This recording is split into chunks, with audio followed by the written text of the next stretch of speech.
James Dean died in a car crash in 1955. That part of the story is well known. What isn't is what happened to the car afterward, because the accidents didn't stop.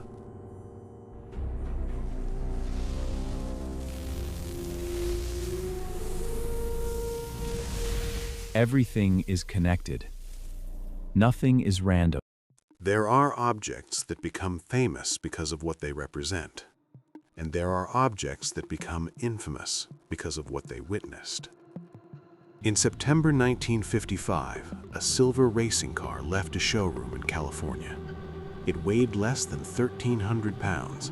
Its engine produced 110 horsepower. It had been driven exactly once before the purchase was finalized. Within days, it would be involved in a collision that ended a life. That should have been the end of the story. But, according to later accounts, it was only the beginning.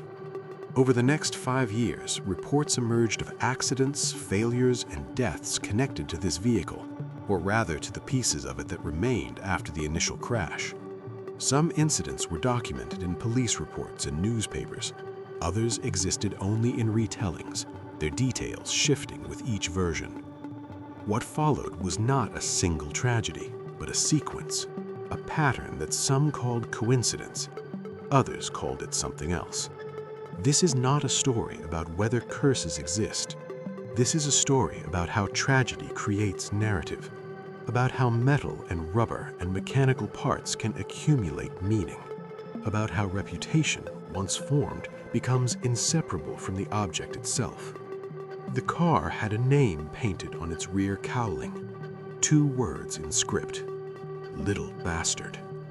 By the time it vanished, that name had become shorthand for something darker than anyone intended. When enough tragedies surround an object, people stop asking how and start asking why. The first accident. James Dean purchased the Porsche 550 Spyder on September 21, 1955. He was 24 years old. He had starred in 3 films, 2 of which had not yet been released. He was contracted for a 4th. He had recently taken up competitive racing as a hobby, training with professionals, studying racing lines and braking points with the same intensity he brought to his acting. The Porsche was light, fast, and temperamental. It was not a car for casual drivers. Dean nicknamed it Little Bastard and had the phrase painted on the back.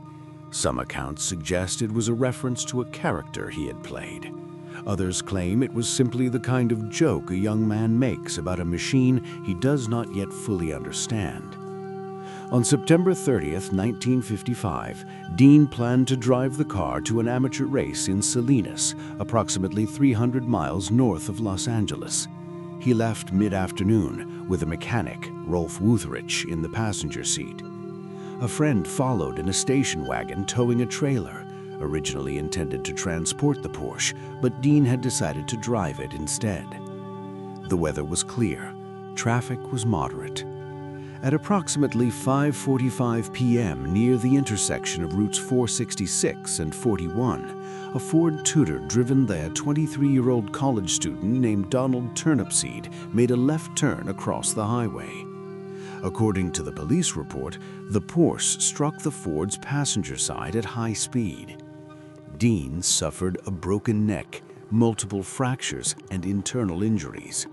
He was pronounced dead on arrival at a nearby hospital. Wutherich survived with serious injuries. Turnipseed walked away with minor cuts. The car was nearly destroyed. The front end had crumpled, the frame was bent, the engine had been shoved backward into the cockpit. It was towed to a garage and later sold for salvage. That should have been the end. A young actor, a fast car, a moment of miscalculation on an open road. Tragic, but not uncommon. But the car did not disappear. It was dismantled. Its parts were cataloged, sold, and installed in other vehicles. And according to reports that emerged later, those parts carried something with them. In the months following Dean's death, The wreckage of the Porsche 550 Spyder was purchased by George Barris, a well-known custom car designer in Hollywood. Barris specialized in modifying vehicles for films and private clients. He saw value in the salvageable components. The engine was still functional, so was the transaxle. The suspension components were intact. Barris sold the engine to Dr. William Eschrick, a physician and amateur racer. He sold the transaxle and rear suspension assembly to Dr. Troy McHenry, a surgeon who also competed in regional races. Both men installed the parts in their own racing cars. Both men entered the same race in Pomona, California in October 1956, just over a year after Dean's crash. According to contemporary reports, Dr. Eschrick's car flipped during the race. He survived with injuries, but the vehicle was badly damaged. Dr. McHenry's car, however, experienced what witnesses later described as a catastrophic loss of control. McHenry was driving at speed when, according to observers, the car suddenly veered off the traffic. There was no visible cause, no collision, no blown tire, no debris on the racing surface. The car left the course and struck a tree. Dr. Troy McHenry was killed instantly. Mechanics who examined the wreckage noted issues with the steering and suspension systems. Some reports mentioned mechanical failure. Others were less specific, noting only that the cause of the loss of control could not be definitively established. In the years that followed, retellings of the incident began to emphasize a detail that had not been prominent in initial reports. The suspension components had come from James Dean's Porsche. The link was factual, the implication was not. But once the link was made, it became difficult to separate the mechanics from the narrative. George Barris retained portions of the wrecked Porsche after selling the engine and transaxle. Among the items in his possession were 2 tires that had been mounted on the car at the time of Dean's crash. They had been removed during the salvage process and stored in Barris's shop. According to later accounts, details of which vary depending on the source, Barris eventually sold the tires to a buyer whose identity was not widely reported. What happened next exists primarily in retelling. The story, as it circulated in the years following, claimed that both tires exploded simultaneously while the vehicle they were mounted on was being driven. The driver reportedly lost control and crashed. No police report has been widely verified to confirm this incident in detail. No specific date, location, or driver name appears consistently across sources, but the story persisted. Whether the event occurred as described, or whether it became exaggerated through repetition, the narrative served a function. It added another link to the chain. The engine had been in a car that flipped. The transaxle had been in a car that killed its driver. Now, even the tires, passive components incapable of mechanical failure in the traditional sense, were said to have caused harm.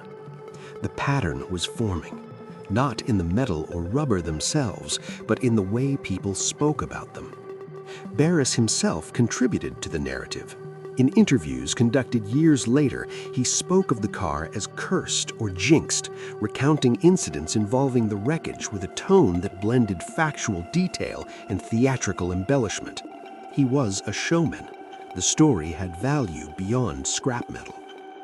But whether Barris believed the curse or simply understood its marketability, the effect was the same. The reputation of the little bastard grew.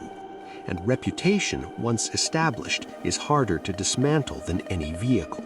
In the years following James Dean's death, the mangled remains of the Porsche 550 Spyder were displayed at safety exhibitions across the United States. The intent was educational. The vehicle was meant to serve as a cautionary symbol, a visual representation of the dangers of reckless driving. George Barris loaned the wreckage to the California Highway Patrol and other organizations. It was transported from city to city, displayed at high schools, car shows, and public safety events. Photographs from the period show the twisted frame, the shattered body panels, the crumpled cockpit. In some images, onlookers stand close, hands in pockets, staring at the wreck as though trying to understand what it meant. But the exhibitions were not without incident. According to some accounts, the car fell off its display mount during one event, breaking a teenager's hip. Another report claimed that a truck transporting the wreckage was involved in an accident, injuring the driver. These stories are difficult to verify in their specifics. Details shift between sources, dates are inconsistent, but the reports existed, and they fed the growing mythos around the vehicle. Each incident, real or embellished, added weight to the idea that the car was not simply an object, but an agent. Then, in 1960, the little bastard vanished.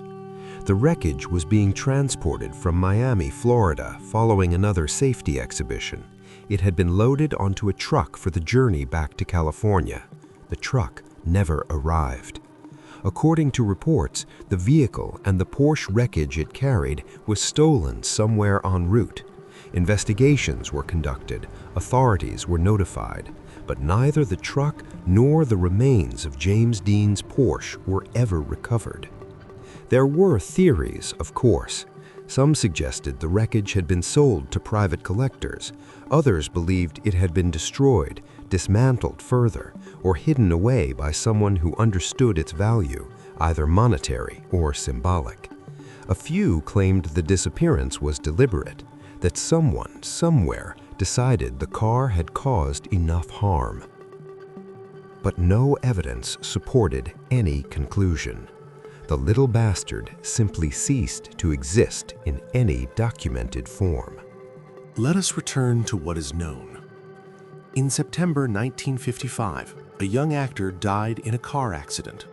The vehicle he was driving was a Porsche 550 Spyder. The wreckage was salvaged. Parts were sold.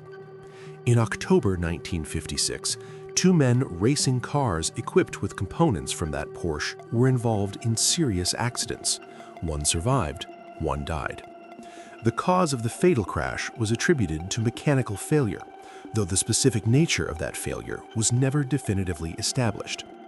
At some point, dates unclear, two tires from the original vehicle were reportedly involved in another incident. Details are inconsistent. During a period of public display, the wreckage was said to have been involved in additional accidents. Again, verification is incomplete. In 1960, the wreckage disappeared and was never recovered. These are the documented elements. Everything else is interpretation. What we are left with is a series of events, each of which can be explained through mechanical failure, human error, or simple misfortune. But the events occurred in close enough proximity, temporally and materially, that a pattern emerged. And once a pattern is perceived, the human mind struggles to dismiss it. We are wired to seek connections, to find meaning in repetition, to construct narratives that explain why tragedies cluster rather than scatter. The little bastard became a story because it provided a focal point, an object around which loss could be organized, a name that could be invoked when coincidence felt insufficient. But did the car itself carry anything beyond metal and memory? Or did the people who encountered it, who drove its parts, who displayed its wreckage, who retold its history, carry the weight themselves? Consider, if the Porsche had been destroyed immediately after Dean's death, would the subsequent accidents have occurred? Perhaps. Mechanical failures happen. Racing is dangerous. Tires fail. But without the narrative, those incidents would have remained isolated. It is the story that binds them. In the decades since the little bastard disappeared, the legend has only grown. Books have been written, documentaries produced, theories debated. Some claim the car was cursed from the moment Dean named it. Others argue that the curse was invented after the fact, a way to make sense of randomness. What remains undeniable is that the reputation of the vehicle outlasted the vehicle itself. The physical object is gone, but the idea endures. And in that sense, the little bastard achieved a kind of immortality that no amount of metal could provide. There is a psychological phenomenon known as apophenia, the tendency to perceive meaningful connections between unrelated things. It is the reason we see faces in clouds, patterns in static, conspiracy in coincidence. The story of the little bastard may be an example of apophenia on a cultural scale, a collective need to find order in chaos, to assign blame to an object rather than accept the randomness of mechanical failure and human mortality. Or perhaps the accidents were exactly what they appeared to be, a series of failures linked by a common material source, parts from a car involved in a fatal crash reused in ways that replicated the conditions of that initial tragedy. We cannot know. The evidence is incomplete. The wreckage is gone. The witnesses have aged or passed. What we are left with is the story. In 1955, a car was given a name. 2 words painted in script on silver metal. It was meant as a joke, a bit of irreverence from a young man who did not yet understand how quickly a joke can become an epitaph. The car is gone now. Stolen, hidden, destroyed, no one knows. But the name remains. And with it, the question that has never been satisfactorily answered. Was there something in the metal? Or was there something in the way we looked at it? Did the parts themselves carry a defect? Some flaw introduced in the initial crash that propagated through every component salvaged from the wreck? Or did the knowledge of their origin create hesitation, distraction, fear, enough to turn routine mechanical stress into catastrophic failure? The answer may not matter, because whether the danger was real or imagined, the outcome was the same. People were hurt, lives were lost, and the story grew with each retelling. There is a reason we tell stories about cursed objects. Not because we believe in curses necessarily, but because the idea of a cursed object is more comforting than the alternative. The alternative is that tragedy is random, that metal is neutral, that the only pattern is the one we construct after the fact in a desperate attempt to make loss mean something.